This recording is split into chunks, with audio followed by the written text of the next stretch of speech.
table, all those reds there. And the problem is getting the path back to the bulk area. We've seen that he's got it wrong once.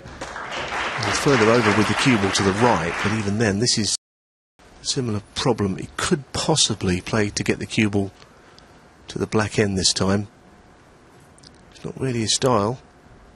Sometimes you have to play containing shots, and that's what he's doing. And the problem with that is you feel that even though he hasn't left a pot, he's going to be in more trouble the next shot, because Mark should get him in somewhere in behind the green. He'll be looking to get over on the same side of the table, or taking on something to the left middle.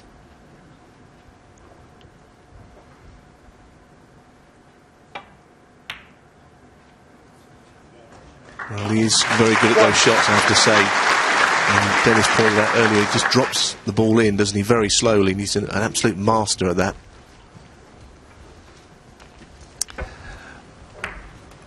Yeah, he thought he was going to stay on the green, and it just kept on going, the white. That's the reason for the safety. And he's blocked the path down the left side of the table again. So 27-point advantage.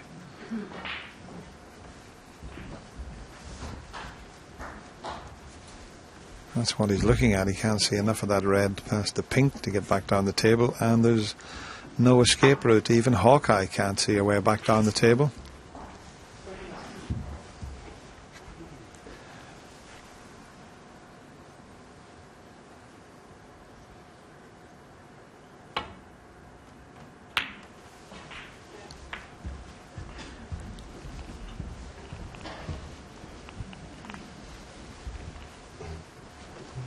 Again, a good containing shot.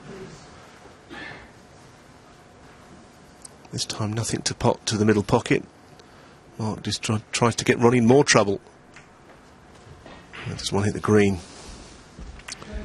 Could have been worse for O'Sullivan, that. Yeah, he hasn't left anything, but he's left a chance for Ronnie to put Mark in trouble now.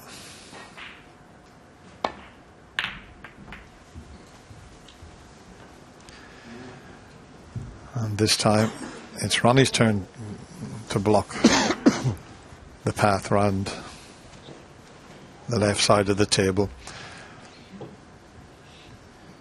There's a possible pot here, and he might be able to swing the cue ball around, but it's a risky one.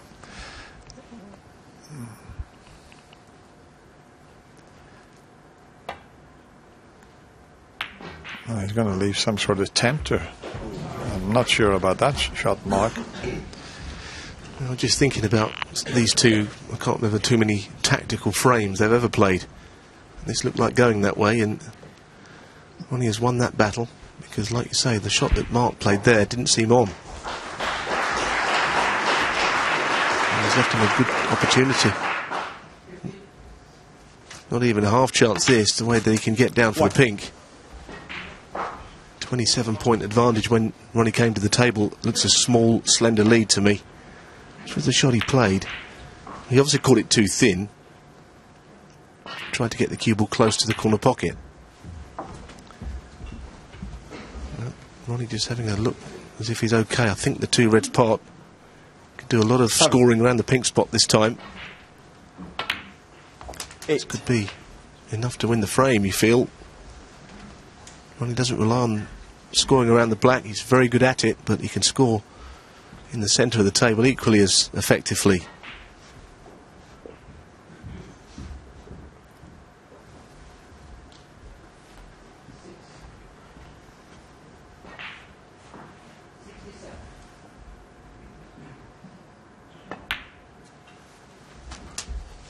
Now the problem here, he leaves a bit of an angle, so I don't know whether he can just hold for the pink again or whether he has to play on a different colour. He'd like to have stayed around the pink spot. The blue and the black are a little bit tied up. Can get on them both, but it wouldn't be easy. Playing it safe up onto guaranteed position on one of the bulk colours. Not a bad nudge on the brown. He may be interested in that. If not, it's the green. Yeah, when you're playing well, you get all the nice little nudges, and this is a nice nudge on the brown. He can pot that, and he'd like to drop on the reds closest to the pink. Maybe a little bit too strong, but he had choices. He played for the 2 next to the pink. The pink's available, so he can screw back on it from here. 20. He's got into that too. He's cueing so well. He hit that. He hit that too well, believe it or not. He's still on the pink, but not the angle that he wanted. Just a delicate little cannon here. He should be able to push one out of the way and leave the other. Played perfectly. Yes, absolutely what he had in mind there. 26. Looks slightly ominous, this situation. 27. Getting top side of the pink and 2 reds that pot to the left corner. The same pocket he's taking this pink. He's still up to 95%. And when players have made those kind of pot success, it's hard to see them not winning a match. He's just thinking about the scores and what reds he'll need. That was why he just paused there. Just wondering whether he'll need both of the reds on the side cushion. A little bit sidetracked sometimes when you're thinking too deeply about the scores. Just got to keep his concentration.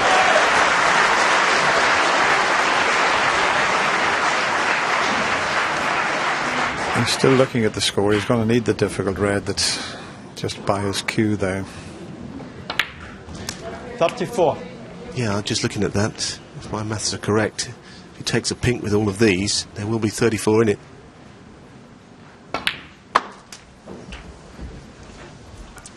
That includes the red that's the furthest down on the 40. right, which means he'll need the other red. If he could take the black somewhere, it would help, but I don't think he can. 41. That's what he was thinking about, Dennis. This will be 20 in it, and it'll be 34 with the other 2 reds. It looks as if he's going to have to leave that difficult red to the end.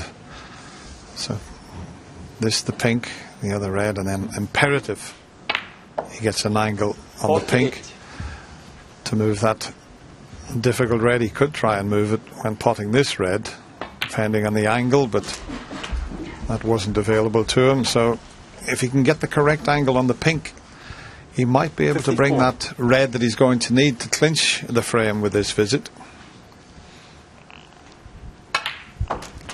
55. Now, how's that? It looks pretty good to me.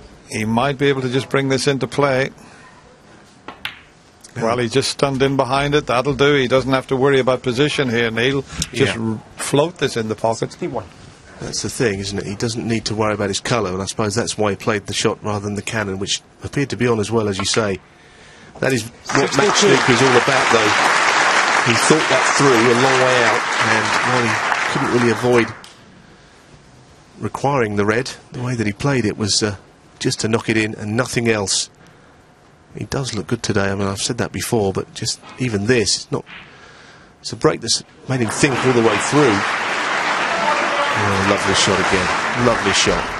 I think he's so comfortable with that new tip that he's got on the cue. He really is. And I'm sure Les Dodd's sitting at home watching this, and he must be very pleased with the way Ronnie's playing with the tip that he put on for him. O'Sullivan 68, Anderson. Very good stuff from Ronnie O'Sullivan. He's had a terrific afternoon so far. He's starting to surge away from Mark Williams. He's leading 9-3. Oh my goodness, this match has completely turned around. It's been sublime stuff from O'Sullivan so far, Ken. Amazing, and what a beautiful break that was. Just had the pink to play with. You'd have to say a misplaced safety shot from Mark Williams. He hasn't misplaced many safety shots in this match, but that was a careless one, and it's cost him another frame. And O'Sullivan at the moment looks almost unstoppable. Finger in the damn time. That's exactly what it looks like, isn't it?